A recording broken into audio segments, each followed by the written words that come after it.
پہلی کیٹیگری ہے کہ اگر کسی شخص نے 3 وطر پڑھنے ہو یا 5 پڑھنے ہو یا 7 پڑھنے ہو یا 9 پڑھنے ہو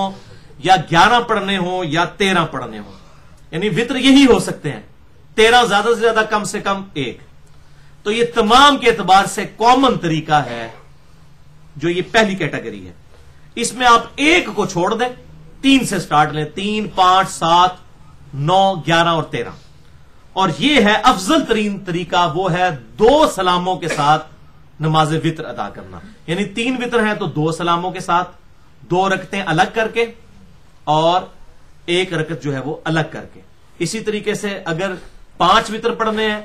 تو 2 رکعتیں الگ، پھر 2 رکعتیں الگ اور پھر 1 رکعت الگ، اس میں آپ 3 سلام آگے، اس طرح یہ سلام بڑھتے جائیں گے، یعنی 2 کی جو آپ نوافل یا 2 کی رکعتیں پڑھتے جائیں گے اور اینڈ پہ 1 رکعت ملا کے اس کو 4 کو 5 کر کے وطر کریں گے، 6 کو ایک ساتھ ملائیں گے 7 کر کے، اس طریقے سے 8 کو ایک ساتھ ملا کے 9 کر کے، اور اسی طریقے سے 10 کو ایک ملا کے 11 اور 12 کے ساتھ ایک ملا کے 13۔ یہ ہے پہلی کیٹیگری، اور امام بخاری رحمہ اللہ نے نماز وطر والے چیپٹر میں پہلی حدیث ہی یہ لی ہے، صحیح بخاری میں 990 نمبر، صحیح مسلم میں 1748، مشکات میں 1254 نمبر موجود ہے کہ ابن عمر رضی اللہ تعالیٰ عنہ کہتے ہیں کہ آپ صلی اللہ علیہ وسلم نے ارشاد فرمایا کہ رات کی نفلی نماز 2 رکعت ہے، جب تمہیں صبح کا اندیشہ ہو جائے تو 1 رکعت ساتھ ملا لینا، تو یہ پوری نماز کو وطر کر دے گی۔ تو 2 جمع 1 3 وطر، 2 جمع 2 جمع 1 5 وطر، 2 جمع 2 جمع 2 پھر 1 ملائے 7، اس طریقے سے آپ آن ورڈ اس کو سمجھ سکتے ہیں۔ صحیح بخاری میں ایک اور حدیث ہے 991 نمبر، جو ابن عمر رضی اللہ تعالیٰ عنہ کا اپنا عمل بھی ہے اس حوالے سے کہ آپ رضی اللہ تعالیٰ عنہ جب 3 وطر پڑھا کرتے تھے، صحیح بخاری 991 نمبر، تو 2 رکعتیں پڑھ کر سلام پھیر دیتے، اس کے بعد اپنے غلام سے گفتگو بھی کرتے، کوئی اسے کام کہنا ہوتا تو کام اسے کہتے، یہ بات بتانے کے لیے کہ یہ نہیں ہے کہ بندہ مسلسل نماز میں ہے، وہ 1 رکعت الگ کرنے سے یہ نہیں ہوگا کہ نماز میں ہے، تو لوگوں کو کاموں کا بھی کہتے ہیں اور پھر 1 رکعت ملا کے اس کو 3 کر کے تو پوری نماز کو وطر کرتے۔ اس سے یہ بات پتہ چلی کہ ان دونوں کے درمیان گفتگو بھی کی جا سکتی ہے، 2 سلاموں سے جب الگ کرتے ہیں تو اس کے درمیان گفتگو بھی ہوگی، یہ نہیں ہے کہ آپ کنٹینیوسلی نماز کے اندر داخل ہیں۔ لہذا یہاں پر احناف کا وہ باطل عقیدہ بھی رد ہو گیا جو یہ اکثر کہتے ہیں جی 1 رکعت تو ہوتی ہی نہیں ہے، 2 کم از کم رکھتے ہیں۔ بھائی جو 2 کم از کم رکھتے ہیں وہ نوافل اور فرائض کے لیے ہیں، وطر جو ہے وہ کم از کم 1 ہوتا ہے۔ یہاں پر اب آپ دیکھ لیجئے کہ 2 رکعتوں کے ساتھ 1 ملا کر اس کو 3 کیا، اور اس کے دوران ابن عمر رضی اللہ تعالیٰ عنہ گفتگو بھی فرمایا کرتے تھے۔ تو ابن عمر رضی اللہ تعالیٰ عنہ سے بڑھ کر فقیہ صحابی کون ہے جن کے بارے میں بخاری اور مسلم کی متفق علیہ حدیث ہے؟ عبداللہ بن عمر رجل صالح، عبداللہ ابن عمر صالح مرد ہے، اور یہ ان کا ذاتی اجتہاد نہیں تھا، یہ بھی یاد رکھیے۔ صحیح ابن حبان میں موجود ہے کہ آپ صلی اللہ علیہ وسلم بھی جب 3 رکعت وطر ادا فرمایا کرتے تھے تو 2 رکعت کو الگ کرتے تھے، پھر سلام پھیرتے تھے، پھر 1 وطر کو الگ پڑھ کے اس کو 3 بنا لیا کرتے تھے۔ تو ابن عمر کا یہ عمل مرفوع حدیث سے بھی الحمدللہ سپورٹیو ہے۔ دوسری کیٹیگری ہے 3، 5 اور 7 کے لیے، بس 3، 5 اور 7 یہ جو ہیں ایسی وطر کی رکھتے ہیں جو اس طریقے سے پڑھی جا سکتی ہیں۔ وہ صحیح مسلم میں حدیث ہے 1720 نمبر، مشکات میں 1256، اما عائشہ رضی اللہ تعالیٰ عنہ کا بیان ہے کہ نبی صلی اللہ علیہ وسلم 1 سلام سے 5 وطر پڑھا کرتے تھے۔ کتنے؟ 5، 1 سلام کے ساتھ، اور تشہد کے لیے صرف آخری رکعت میں بیٹھا کرتے تھے، یعنی 5 رکعتیں جب پڑھتے تھے ہر رکعت پڑھ کے اٹھ جاتے تھے۔ پہلی رکعت پڑھی، جلسہ استراحت کیا، دوسری رکعت کے لیے کھڑے ہو گئے، دوسری رکعت پڑھی، تشہد نہیں کیا، صرف جلسہ استراحت کیا، تیسری رکعت کے لیے کھڑا ہو گئے، اور تیسری رکعت چونکہ آڈ ہے، طاق رکعت ہے، اس لیے رفع الیدین سے شروع ہوگی، اور پھر چوتھی رکعت، اور پھر جب 5ویں رکعت شروع ہوگی وہ بھی رفع الیدین کے ساتھ ہوگی۔ اس دوران صرف جلسہ استراحت کرتے تھے، اور آپ صلی اللہ علیہ وسلم تشہد نہیں کیا کرتے تھے، صرف آخری رکعت میں جا کے تشہد کیا کرتے تھے۔ یہ 5 وطر 1 سلام کے ساتھ آپ صلی اللہ علیہ وسلم پڑھا کرتے تھے۔ اور سنن نسائی میں حدیث ہے انٹرنیشنل نمبر کے مطابق 1719 نمبر، اما عائشہ ہی کہتی ہیں کہ آپ صلی اللہ علیہ وسلم جب 7 رکعت نفل پڑھا کرتے، نماز وطر پڑھا کرتے، تو آپ صلی اللہ علیہ وسلم تشہد کے لیے صرف آخری رکعت میں بیٹھا کرتے تھے۔ تو 7 بھی کنزیکٹو، ہر رکعت میں جلسہ استراحت کے بعد کھڑے ہو جانا اور صرف تشہد کرنا آخری رکعت میں جا کر، یہ بھی طریقہ جو ہے وہ ثابت ہے۔ یعنی 1 سلام کے ساتھ آپ 5 وطر بھی پڑھ سکتے ہیں، اور 7 وطر بھی پڑھ سکتے ہیں. اب رہا 3 وطر کو ایک سلام کے ساتھ پڑھنے کا. تو اس حوالے سے تھوڑی میں ڈیٹیل گفتگو کروں گا اس پوائنٹ کے اندر کہ بھائیو بخاری اور مسلم کی متفق علیہ حدیث ہے. بخاری میں 1147 اور مسلم میں 1723 کہ اما عائشہ سے پوچھا گیا کہ آپ صلی اللہ علیہ وسلم کی رات کی نماز رمضان میں کیسی ہوا کرتی تھی؟ تو انہوں نے کہا بیٹا رمضان ہو یا غیر رمضان، آپ صلی اللہ علیہ وسلم کا عمومی عمل 11 رکعت تھا، جس میں 8 نوافل ہوا کرتے تھے اور 3 آپ صلی اللہ علیہ وسلم وطر پڑھا کرتے تھے، 8 اور 3 11. اچھا، صحیح بخاری میں 993 نمبر اثر ہے قاسم بن محمد بن ابی بکر کا. یہ تو اب آپ رٹا ہی مار لیں، میں نے اتنی دفعہ ریپیٹ کیا ہے. سیدنا ابو بکر کے پوتے ہیں قاسم بن محمد بن ابی بکر رحمہ اللہ. وہ کہتے ہیں کہ میں نے تو صحابہ کرام علیہم رضوان کو 3 رکعت وطر پر ہی پایا ہے، البتہ ایک پڑھنے میں بھی حرج نہیں ہے، یعنی ایک بھی جائز ہے لیکن عمومی عمل 3 رکعت وطر ہے. اسی طریقے سے بخاری اور مسلم کی متفق علیہ حدیث ہے کہ آپ صلی اللہ علیہ وسلم کی رات کی نماز زیادہ سے زیادہ 13 رکعت ہوا کرتی تھی. بخاری میں 1170، مسلم میں 1720، جس میں سے 2 رکعت فجر کی سنتیں بھی ہوا کرتی تھی، یعنی 11 یہ اور 2 وہ. اور ایک حدیث بخاری اور مسلم کی ایسی ہے جس میں یہ ہے کہ وہ 2 سنتوں کے بغیر بھی 13 رکعتیں پوری ہو جایا کرتی تھی. بخاری میں 1170 اور مسلم میں 1720، اور جس میں آتا ہے کہ فجر کے ساتھ 13 ہوتی تھی وہ ہے بخاری میں 1140 اور مسلم میں 1722. بہرحال عمومی آپ صلی اللہ علیہ وسلم 3 رکعت نوافل وطر ادا کیا کرتے تھے اور 2 سلاموں کے ساتھ. آپ صلی اللہ علیہ وسلم سے ایک سلام کے ساتھ 3 وطر اکٹھے پڑھنا کسی صحیح سند سے ثابت نہیں ہے. ایک روایت ملتی ہے المستدرک للحاکم کے اندر، لیکن وہ روایت جو ہے اصول محدثین پر ضعیف ہے. سنن نسائی میں بھی موجود ہے، اس میں قتادہ مدلس ہیں اور ان سے روایت کر رہے ہیں اور سما کی تصریح کوئی نہیں موجود ہے. البتہ آپ صلی اللہ علیہ وسلم سے 5 رکعت اور 7 رکعت ایک سلام کے ساتھ پڑھنا ثابت ہے. 3 رکعت آپ صلی اللہ علیہ وسلم سے ایک سلام سے ثابت نہیں، لیکن الحمدللہ امیر المؤمنین سیدنا عمر ابن خطاب علیہ السلام ورضی اللہ تعالی عنہ سے ثابت ہے کہ وہ 3 رکعت وطر کی نماز ایک سلام سے ادا کیا کرتے تھے. اور طریقہ وہی ہوتا تھا جیسا کہ آپ صلی اللہ علیہ وسلم 5 پڑھتے تھے ایک سلام سے تو صرف آخری میں بیٹھتے تھے، تو اس میں بھی وہ 3 پڑھتے تھے اور صرف آخری میں بیٹھا کرتے تھے. اور وہ ہے امام طحاوی المتوفا 321 ہجری کی کتاب، حدیث کی مشہور کتاب ہے شرح معانی الآثار، جس میں 6941 احادیث ہیں. اس میں انٹرنیشنل نمبر کے مطابق جلد 1 صفحہ 293 پر حدیث نمبر ہے 1611، جسے شیخ زبیر علی زئی رحمہ اللہ المتوفا 1435 ہجری نے بھی نقل کیا ہے اپنی کتاب ہدیۃ المسلمین میں پیج نمبر 65 پر کہ سیدنا مسور بن مخرمہ رضی اللہ تعالیٰ عنہ کہتے ہیں کہ نبی صلی اللہ علیہ وسلم کے صحابی سیدنا ابو بکر الصدیق علیہ السلام ورضی اللہ تعالی عنہ کو جس رات ہم نے دفن کیا تو واپسی پر سیدنا عمر نے ہم سے فرمایا کہ میں نے تو عشاء کے وطر نہیں پڑھے. تو ساتھیوں میں بھی ایسے لوگ موجود تھے جنہوں نے وطر نہیں پڑھے ہوئے تھے، تو آپ نے فرمایا کہ آؤ پھر وطر ہم اکٹھے پڑھ لیتے ہیں. تو سیدنا عمر نے وطر کی جماعت کروائی اس رات جس رات سیدنا ابوبکر علیہ السلام ورضی اللہ تعالیٰ عنہ کو دفن کیا گیا تھا. تو مسور بن مخرمہ کہتے ہیں کہ آپ رضی اللہ تعالیٰ عنہ نے ہمیں 3 رکعتیں وطر پڑھائیں،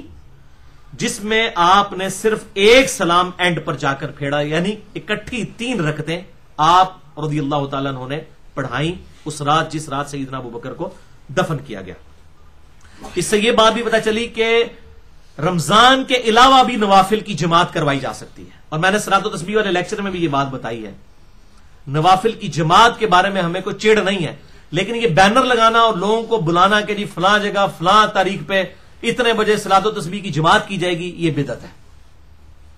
کیونکہ اس طرح کی دعوت جو ہے صرف فرض نماز کے لیے دی جا سکتی ہے، یہ فرض کا پروٹوکول ہے. البتہ ہم یہاں پہ تقریباً 100 کے قریب لوگ بیٹھے ہیں یا اس سے بھی کچھ زیادہ ہوں گے. میں کہتا ہوں جی آئیں ہم 2 نفل پڑھ لیتے ہیں، جماعت کروا لیں تو ٹھیک ہے. اس طرح کی کئی احادیث آپ صلی اللہ علیہ وسلم سے بھی ثابت ہیں، بخاری اور مسلم میں ثابت ہے. میں نے صلاۃ و تسبیح والا لیکچر مسئلہ نمبر 91 میں بتائی ہے. یہاں پہ بھی آپ دیکھیں کہ سیدنا عمر نے وہ جماعت کے ساتھ پڑھائی. اچھا، اب یہاں پر ایک حدیث ہے بڑی مشہور، المستدرک للحاکم میں موجود ہے، انٹرنیشنل نمبر کے مطابق 1137 اور 1138، اور امام ذہبی نے بھی موافقت کی ہے امام حاکم کی تصحیح پر، اور صحیح ابن حبان میں بھی موجود ہے، صحیح ابن حبان میں 2429 نمبر، کہ آپ صلی اللہ علیہ وسلم نے ارشاد فرمایا کہ 3 وتر مت پڑھو، 5 یا 7 پڑھو، اور مغرب کی مشابہت سے بچو۔ اچھا، بعض لوگوں نے اس حدیث کا یہ رزلٹ نکالا کہ 3 وتر پڑھنا ہی نہیں ہے، حالانکہ بخاری اور مسلم میں آتے ہیں آپ خود 3 وتر پڑھتے تھے۔ یہ 3 وتر مراد یہ ہے کہ اگر پڑھنے ہیں تو اس طریقے سے پڑھو کہ مغرب کی مشابہت نہ ہو، ورنہ مت پڑھو، یعنی پڑھو لیکن اس طریقے سے نہ پڑھو جیسا کہ مغرب کی نماز پڑھی جاتی ہے، اور مغرب کی نماز میں چونکہ درمیانہ تشہد ہوتا ہے تو اس وتر میں پھر درمیانے والا تشہد نہیں کیا جائے گا، اس طریقے سے اس کو فرق ڈال کے پڑھا جائے گا۔ یہ اس کا فہم ہے، کیونکہ آپ صلی اللہ علیہ وسلم خود 3 وتر پڑھتے تھے، بخاری اور مسلم میں آتا ہے۔ پھر جو سیدنا قاسم رحمت اللہ علیہ کا قول انٹرنیشنل نمبر کے مطابق بخاری میں 993 نمبر، کہ صحابہ کرام عموماً جو عمل تھا وہ 3 وتر تھے، جب ان کا عمومی عمل 3 وتر ہے تو 3 کی ممانعت کیسے ہوگی؟ یعنی اس کی ممانعت ہے کہ مغرب کی طرح 3 نہ پڑھے جائیں، مغرب کی مخالفت کی جائے۔ اب مغرب کی مخالفت کرنے کے 2 طریقے ہیں۔ نمبر 1 کہ آپ 2 پڑھ کر سلام پھیر دیں اور 1 رکعت الگ پڑھے، جو بخاری سے میں نے ابن عمر کا عمل اور صحیح ابن حبان سے نبی صلی اللہ علیہ وسلم کا اپنا عمل بتایا۔ اور دوسرا طریقہ یہ ہے کہ درمیان والا تشہد نہ کیا جائے، یعنی 2 رکعتیں پڑھ کر جلسہ استراحت کر کے پھر کھڑے ہو جائیں تیسری رکعت میں، اور تیسری رکعت رفع الیدین سے شروع کریں، یعنی درمیان والا تشہد چھوڑ دیں، جیسا کہ 5 رکعت وتر میں صحیح مسلم میں آیا کہ 1 سلام سے آپ کسی میں تشہد نہیں کریں گے سوائے اینڈ کے۔ تو 3 وتر میں آپ اس طریقے سے اس کو مغرب سے مختلف کریں گے کہ آخری رکعت میں جا کر تشہد کریں گے، درمیان والا تشہد چھوڑ دیں گے، تو یہ مغرب سے مخالفت آ جائے گی اس حوالے سے۔ اور اس حوالے سے المستدرک للحاکم میں انٹرنیشنل نمبر کے مطابق 1142 نمبر اثر بھی موجود ہے کہ عبداللہ ابن زبیر رضی اللہ تعالیٰ عنہ کے شاگرد خاص اور امام ابو حنیفہ رحمہ اللہ کے استاد عطا بن ابی رباح تابعی رحمہ اللہ ورضی اللہ تعالی عنہ وعلیہ السلام،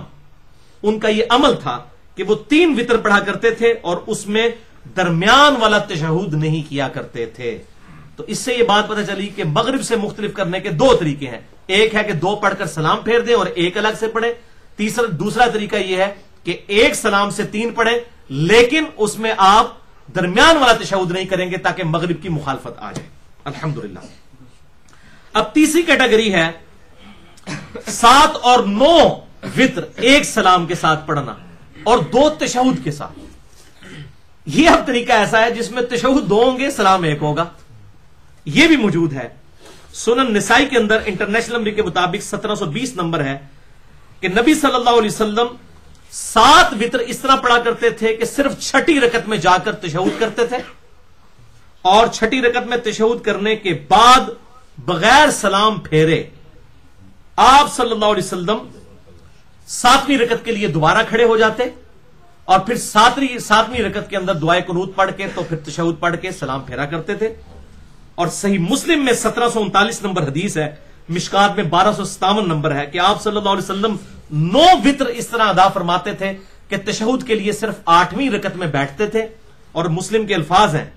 کہ 8ویں رکعت میں بیٹھتے اللہ کا ذکر کرتے یعنی تشہد، پھر اللہ کی حمد بیان کرتے، پھر دعا بھی پڑھتے یعنی درود شریف دعا تک، اور پھر سلام پھیرے بغیر 9ویں رکعت کے لیے کھڑے ہو جاتے، اور پھر 9ویں رکعت میں آپ صلی اللہ علیہ وسلم دعائے قنوت پڑھ کے پھر تشہد کر کے مکمل پڑھ کر پھر سلام پھیرا کرتے تھے۔ اور سنن نسائی میں حدیث موجود ہے کہ آپ صلی اللہ علیہ وسلم جب 2 رکعت وتر پڑھا کرتے، 8ویں رکعت میں بیٹھتے، اس میں اب الفاظ سنیں کیا ہیں کہ 8ویں رکعت میں تشہد میں آپ صلی اللہ علیہ وسلم اللہ کی حمد بیان کرتے یعنی التحیات للہ والصلوات والطیبات، درود شریف پڑھتے، پھر دعائیں پڑھتے، اور پھر سلام پھیرے بغیر کھڑے ہو جاتے۔ اس سے یہ بات پتہ چلی کہ درمیان والے تشہد میں بھی درود شریف اور دعا پڑھی جا سکتی ہے۔ یہ جو مشہور ہے نا جی درود شریف پڑھ لیا تو سجدہ صاحب واجب ہو جائے گا، یہ بالکل باطل بات ہے، اور میں نے اس لیے سجدہ صاحب پہ پورا لیکچر اس کے 5 طریقوں اور فقہی احکام و مسائل پہ دیا ہے، مسئلہ نمبر 92 اہلسنتپاک.com پر۔ تو بہرحال یہاں سے یہ بات پتہ چل گئی کہ جو تشہد ہے اس کے اندر 3 چیزیں ہیں، اللہ کی حمد، درود شریف اور دعائیں۔ دیکھیں نا سنن نسائی میں تینوں کو الگ کیا گیا، اللہ کی حمد کرتے، درود شریف پڑھتے، دعائیں پڑھتے۔ لہذا شیخ زبیر علی زئی رحمہ اللہ کا جو یہ موقف ہے کہ آپ نے جب تشہد میں انگلی اٹھانی ہے اشارے کے لیے تو ہلانی صرف اس وقت ہے جب آپ نے دعائیں پڑھنی ہے. جب دعائیں پڑھنی ہے اس وقت اس کو حرکت دینا ہے, آہستہ آہستہ, بہت تیز نہیں, آہستہ آہستہ, لیکن صرف دعاؤں میں. یہ ان کا موقف صحیح ہے. کیوں؟ سنن نبی داؤد میں 957 نمبر حدیث ہے اور سنن نسائی میں 890 نمبر کہ آپ صلی اللہ علیہ وسلم جب تشہد پڑھا کرتے تھے تو آپ صلی اللہ علیہ وسلم کے الفاظ ہیں کہ آپ صلی اللہ علیہ وسلم کے بارے میں صحابی کے یحرکها یدعو بها, آپ صلی اللہ علیہ وسلم اس انگلی کو حرکت دیتے اور اس کے ذریعے دعا مانگا کرتے تھے. اب سعودی عرب کے علماء کہتے ہیں, اور یہاں بھی کچھ کٹر قسم کے جو سلفی ہیں وہ کہتے ہیں جی دیکھیں جی دعا تو جو ہے وہ التحیات بھی دعا ہے, دروشی بھی دعا ہے. اور بھائی وہ تو پھر قرات جو ہے سورہ فاتحہ قرات نہیں ہے. لیکن جب ہم قیام کی بات کرتے ہیں تو ہم کہتے ہیں قیام 3 چیزوں کا نام ہے, ثنا, استفتاح کی دعا, اس کے بعد سورۃ الفاتحہ اور قرات. اسی طریقے سے یہ آپ نے خود ڈویژن کی ہے کہ آپ صلی اللہ علیہ وسلم سنن نسائی 1721 نمبر حدیث کہ 8ویں رکعت میں بیٹھتے تو آپ صلی اللہ علیہ وسلم اللہ کی حمد کرتے, دروشی پڑھتے, پھر دعائیں مانگتے, تینوں کو الگ کیا, پھر 9ویں رکعت کے لیے کھڑے ہوتے. تو اس سے یہ بات پتا چلی کہ دعاؤں میں صرف یہ انگلی ہلانی چاہیے, باقی تشہد میں اور درود شریف کے دوران انگلی نہیں ہلائیں گے, صرف اشارہ ہی کریں گے, اور اشارہ شروع سے کرنا ہے. وہ صحیح مسلم کے اندر حدیث موجود ہے انٹرنیشنل نمبر کے مطابق 1308, 9 اور 10, مشکات میں 906, 907, 908, ابن عمر اور ابن زبیر رضی اللہ تعالی عنہما سے کہ آپ صلی اللہ علیہ وسلم جیسے ہی تشہد بیٹھا کرتے تھے تو آپ صلی اللہ علیہ وسلم درمیانی انگلی اور اس کا انگوٹھے کا حلقہ بنا کر اس انگلی کو اٹھا لیتے تھے, تشہد کی انگلی کو, اور اس سے اشارہ فرماتے تھے. اور مسلم میں یہ الفاظ نہیں کہ اس کو ہلاتے تھے, صرف اشارہ فرماتے تھے. اس سے بھی ہمیں سپورٹ مل رہی ہے. اگر وہ ہلا رہے ہوتے تو رپورٹ کرتے, اس کا مطلب جب انہوں نے اٹھائی ہوتی تھی ہلا نہیں رہے ہوتے تھے, اس لیے نہیں ہلاتے تھے کہ وہ دعا میں جا کے ہلاتے تھے. تو یہ مسلم کی حدیث بھی ہمیں سپورٹ کرتی ہے. ورنہ تو اس میں ابن زبیر اور ابن عمر کہتے ہیں نا کہ ساتھ ساتھ ہلاتے بھی تھے, صرف اشارہ کرتے تھے. اور جو سنن نسائی کے اندر حدیث ہے اس میں آیا کیا, یحرکها ویدعو بها, اس کو حرکت دیتے تھے اور اس سے دعائیں مانگتے تھے. اور سنن نسائی میں نے بتا دیا دعا جو ہے آپ صلی اللہ علیہ وسلم کی خود ڈویژن آ گئی 1721 نمبر حدیث سنن نسائی میں کہ تشہد, درود شریف, پھر دعا. الحمدللہ. تو یہ میں نے اگلے دن بھی مجھے انڈیا سے کسی نے ای میل کی اور وہ کہہ رہے تھے جی فلاں ہمارے مولوی صاحب, میں ان مولوی صاحب کا نام نہیں لیتا, وہ پھر خام خواہ ایک پرسنل بات ہو جاتی ہے, وہ تو یہ کہتے ہیں, وہ چیلنج کر رہے ہیں. میں نے ان کو پھر چیلنج پہ جب حدیث سنن نسائی کی بھیجی ہے, آج 1.5 مہینہ ہو گیا ان کا جواب نہیں آیا, ورنہ روزانہ 3 ای میل مجھے پھینکی ہوتی تھی. اب مسئلہ یہ کہ حدیث بیٹھی ہے تو ہضم کرو, لیکن حدیث ہضم کرنا ضروری نہیں ہے کہ وہ ہر حدیث ہضم کر لے گا یا ہر حنفی حدیث کو ریجیکٹ کر دے گا. یہ تو قسمت والوں کی بات ہے. ہو سکتا ہے نام کا حدیث ہو وہ, اس کے بعد انہیں جواب نہیں دیا, یعنی ٹھپا گیا. پھر حالانکہ ہونا چاہیے تھا, کہتا ہاں جی میں رجوع کرتا ہوں, آپ نے حدیث دے دی. تو الحمدللہ یہ معاملہ میں نے نام لیے بغیر کیے تاکہ اس میں کوئی کنفیوژن نہ آئے. چوتھی آخری کیٹیگری نماز وتر کے حوالے سے وہ ہے نماز وتر 1 رکعت پڑھنا, لیکن صرف جواز کی حد تک ہے. اور یہ بڑا ناانصافی کرتے ہیں خصوصاً سلفی. وہ بخاری مسلم سے حدیثیں پیش کرتے ہیں کہ جی 2 رکعت اور آخر میں 1 وتر پڑھ کے پوری طاق ہوگی تو وتر تو 1 ہی ہوا. اور بھائی وہ 2 رکعت وتر میں شامل ہوتا ہے. اب 3 وتر ہے, جب آپ 2 رکعت پڑھ کے سلام پھیر کے 1 رکعت ساتھ ملائیں گے تو اس 1 رکعت کو وتر نہیں کہیں گے آپ, وہ پورے 3 وتر بنیں گے. اسی طریقے سے 7 وتر جب پڑھیں گے 2 کر کے تو 1 اس پوری کے لیے پڑھا جا رہا ہے, نہ کہ یہ 1 ہی پڑھا جا رہا ہے. صرف 1 پڑھنا, اکیلا 1 پڑھنا, یہ کوئی پسندیدہ عمل نہیں ہے. جواز ضرور ہے لیکن پسندیدہ عمل نہیں ہے. اور اس کے ثبوت میں آپ کو یہ بات بتا دوں کہ صحیح بخاری میں 2 حدیثیں بڑی اہم ہیں اس حوالے سے. ایک تو یہ حنفیوں کی بھی بےمانی ہے جو یہ کہتے ہیں 1 نہیں پڑھی جا سکتی, وہ دوسری ایکسٹریم پہ ہیں. سلفی پھر دوسری ایکسٹریم کے اوپر ہیں, وہ کہتے ہیں جی جب 1 پڑھتے ہی 1 ہوتی ہے, وہ 1 اس لیے پڑھی جاتی ہے 2 کو 3 کر دے, 4 کو 5 کر دے, 6 کو 7 کر دے. وہ 1 جو پڑھا جا رہا ہوتا ہے وہ پچھلے اس کے ساتھ سپورٹنگ ہوتا ہے, نہ کہ ایبسولوٹلی 1 پڑھا جا رہا ہوتا ہے. اور 1 پڑھنا اتنا خطرناک عمل ہے کہ میں آپ کو یہ بخاری سے حدیث بتاتا ہوں. خطرناک اس حوالے سے کہ جائز ضرور ہے لیکن پسندیدہ نہیں ہے. یہ سن لیں آپ حدیث بخاری میں 3764 اور 3765 کہ لوگوں نے ابن عباس رضی اللہ تعالیٰ عنہ کو شکایت کی کہ حضرت امیر معاویہ رضی اللہ تعالیٰ عنہ صرف 1 رکعت وتر ہی پڑھتے ہیں. یہ شکایت کی گئی ابن عباس کو. تو انہوں نے فرمایا کہ معاویہ کو چھوڑ دو، وہ خود فقیہ اور سمجھدار ہیں، انہوں نے نبی صلی اللہ علیہ وسلم کی صحبت کی ہے،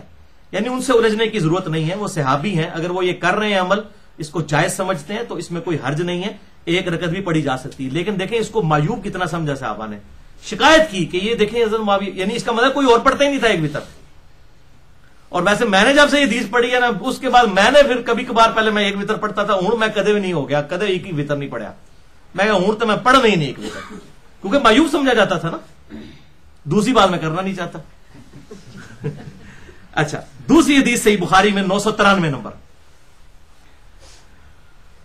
کہ آپ صلی اللہ علیہ وسلم نے ارشاد فرمایا کہ رات کی نماز 2 رکعت ہے، جب صبح کا اندیشہ ہو تو 1 رکعت ساتھ ملا کر اس پوری کو وطر کر لو۔ اب اس میں 1 رکعت کا جواز موجود ہے، لیکن وہ پوری کو وطر کرنے کے لیے، نہ کہ صرف پڑھو ایک، یہ نہیں اس کا مطلب، اس کا مطلب 2 2 2 2 اینڈ پہ ایک، ابھی بڑی ڈنڈی مارنا ہے کہ اگر وہ کہتا ہے جی اس سے تو ایک ہی ثابت ہو رہا ہے، نہیں۔ حتیٰ کہ الموطا امام مالک میں امام مالک رحمہ اللہ نے وطر والے چیپٹر میں روایت لی ہے کہ سعد ابن ابی وقاص رضی اللہ تعالیٰ عنہ عشاء کی نماز 5 رکعت ہی پڑھا کرتے تھے، 4 پڑھتے تھے وہ فرض اور 1 وتر۔ اور پھر امام مالک نے لکھا کہ ہم سعد ابن ابی وقاص کے ساتھ اس مسئلے میں ایگری نہیں کرتے، کیونکہ ہم نے تو یہی پایا ہے کہ صحابہ کرام تابعین کو 3 رکعت پہ ہی پایا، یہ 1 وتر کو ہم امام مالک 1 وتر پڑھنے کو جائز ہی نہیں سمجھتے، یعنی میرے پہ فتویٰ نہیں لگانا آپ نے، ہم تو جائز سمجھتے ہیں، اور ہمارے نزدیک دلیل وہ مرفوع حدیث ہے جو میں یہاں پر بیان کر دوں، وہ مضبوط دلیل ہے۔ سنن ابی داؤد میں 1422، سنن نسائی میں 1711 سے 1714، سنن ابن ماجہ میں 1190 اور مشکات میں بھی موجود ہے 1265، اور المستدرک الحاکم میں بھی موجود ہے، اور امام ذہبی نے بھی موافقت کی ہے۔ سیدنا ابو ایوب انصاری رضی اللہ تعالیٰ عنہ کہتے ہیں کہ نبی صلی اللہ علیہ وسلم نے فرمایا الوتر حق علی کل مسلم، وطر اللہ تعالیٰ کا حق ہے ہر مسلمان پر، جس کی مرضی ہے 5 پڑھنے کی وہ 5 پڑھ لے، جس کی 3 کی ہے وہ 3 پڑھ لے، جس کی کوئی بہت ہی بیچارہ سست ہے 1 پڑھنی ہے، یہ میرے الفاظ ہیں جو سست ہے تو وہ 1 ہی پڑھ لے، لیکن پڑھے ضرور، یہ اللہ تعالیٰ کا حق ہے۔ اب اس میں امام حنیفہ کے اس موقف کی تائید ہوتی ہے کہ یہ کوئی عام سنت نہیں ہے، اور یہ 12 سنت موقعہ جتنی بھی نہیں، اس سے بھی زیادہ تاکیدی ہے، کیونکہ اس کی قضا بھی ہے، اور سفر میں بھی پڑھے ہیں جو میں پہلے حوالہ الحمدللہ اس حوالے سے دے چکا ہوں۔